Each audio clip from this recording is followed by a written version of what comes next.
me or my people. For the last 1 year, it's been very difficult for me. But I'm a very persevering man, very enduring. And what happened on Thursday is a culmination of continuous persecution and stress for a year. And when I look at it, probably it is history repeating itself. But President William Ruto wanted to take me the route President Daniel Arap Moi took Kenneth Matiba. He pushed Matiba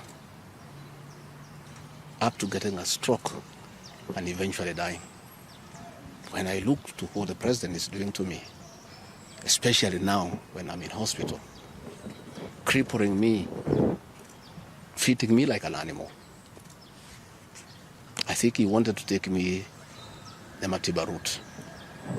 But God is gracious. It didn't happen that way. I hear many of his people are calling here asking whether I'm dead, whether I'll survive, whether I'll recover. They were celebrating. It's the most unfortunate thing that has ever happened in this country.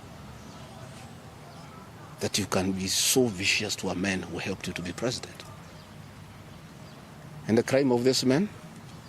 Telling you the truth. Don't evict people without compensation, Mr. President. Mr. President, don't overtax people. You are killing them, you are killing their businesses. Don't force a housing program on people.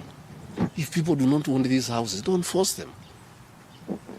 My only problem with the president is just being truthful because nobody else can tell him.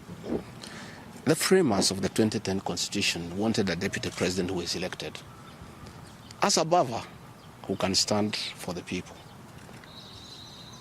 The charity we are being treated for, too, is get rid of an elected deputy president and appoint a control freak. A fellow you appoint who cannot ask a question, who cannot say anything. And I'm sure if they succeed, he'll be asked to sign an undated resignation letter so that in case he starts asking questions, he can just be told to resign. But the framers of the 2010 Constitution were very clear in their mind why they wanted a deputy president who is elected. I'm the only man in the cabinet and in the whole government who can stand up to President William Ruto and tell him, hey brother, this is not right. This Adani thing is not good for the country. There's too much corruption, Mr. President. This housing thing is being forced down on the people of Kenya. And they don't like it. Please don't force it down on them. You know, situations where medical equipment that was being supplied by Kenyans to the Ministry of Health now has been given to one single Asian. I say, Mr. President, this is not right. We are killing our business people. So, as we speak, I say that my lawyers are in court. We have faith in our judiciary. And I requested that, according to the rules of natural justice, I be accorded an opportunity to be heard in the Senate. You remember I presented myself to the National Assembly and defended myself. In the Senate, I was there day one. And even when the Speaker asked me to sit down to listen to the charges, I decided to stand up to face my accusers.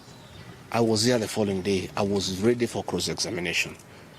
The 11 counts is nothing but malice and fiction. It was a political game by the president to get rid of me. And looking at it, I don't think the president had any intention of ever working with me. I think